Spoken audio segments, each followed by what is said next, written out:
qui est dommage, c'est que les patients que nous sommes tous mettent parfois plusieurs années pour avoir le bon diagnostic et souffrent donc inutilement. Il y a une étude qui vient de montrer qu'il existe pourtant un moyen simple. Lequel pour venir à bout de ça? Pourquoi est-ce qu'on confond le mal de dos, j'allais dire traditionnel chez nous, et la spondylarthrite? Alors la spondylarthrite, c'est un rhumatisme inflammatoire qui touche les articulations et particulièrement la colonne vertébrale, le bassin et les hanches. Et quand cette maladie débute, dans 80% des cas, les gens ont tout simplement mal au dos. Et effectivement, ça peut ressembler à un mal de dos banal. Et puis comme c'est une maladie qui évolue par poussée, il y a des périodes de douleur et puis des périodes d'accalmie, un peu aussi comme un mal de dos. Quand on prend un traitement, qu'on se repose, on va mieux. Et comme ça, on peut confondre ces deux maladies.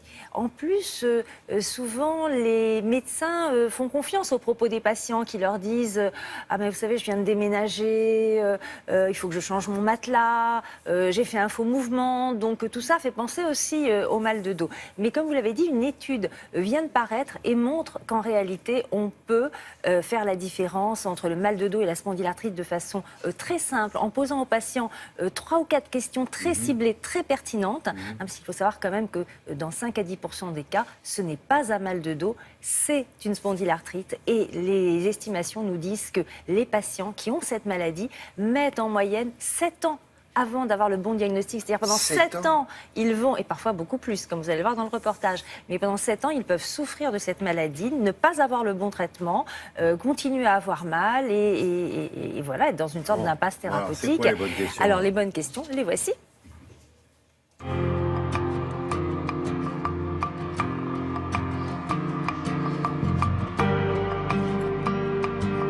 Bonjour docteur. Bonjour. Finalement, combien de temps cela a pris entre le début de vos symptômes et le diagnostic posé de spondylarthrite? 27 ans. 27 ans? Oui, d'accord. 27 ans. J'ai souffert pendant 27 ans. Où avez-vous mal?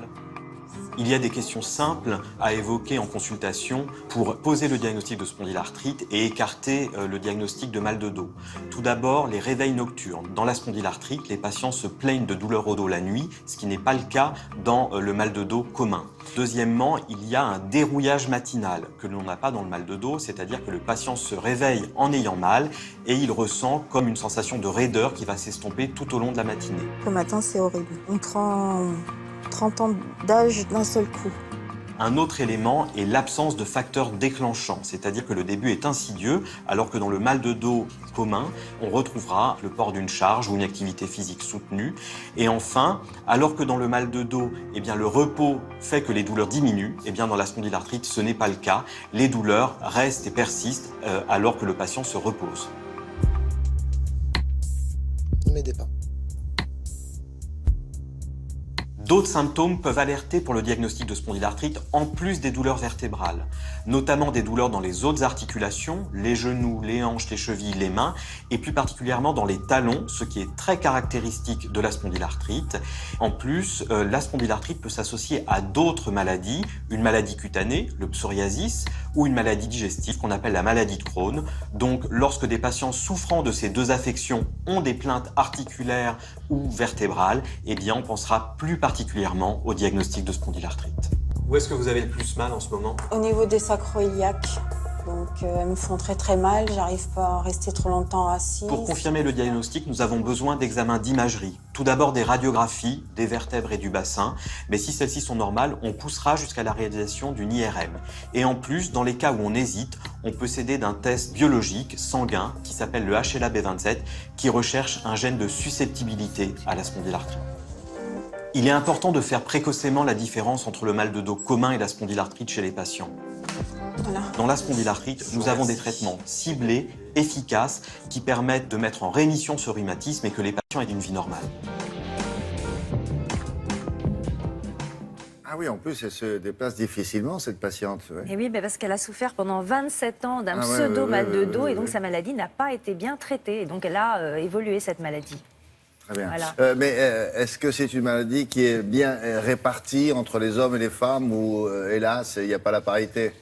Il n'y a pas la parité, mais cette fois-ci, ce sont les hommes qui sont plus touchés. Alors, dans quelle proportion, on ne sait pas très bien. On a évoqué le chiffre de 3 à 4 fois plus d'hommes touchés que les femmes, mais peut-être un petit peu moins.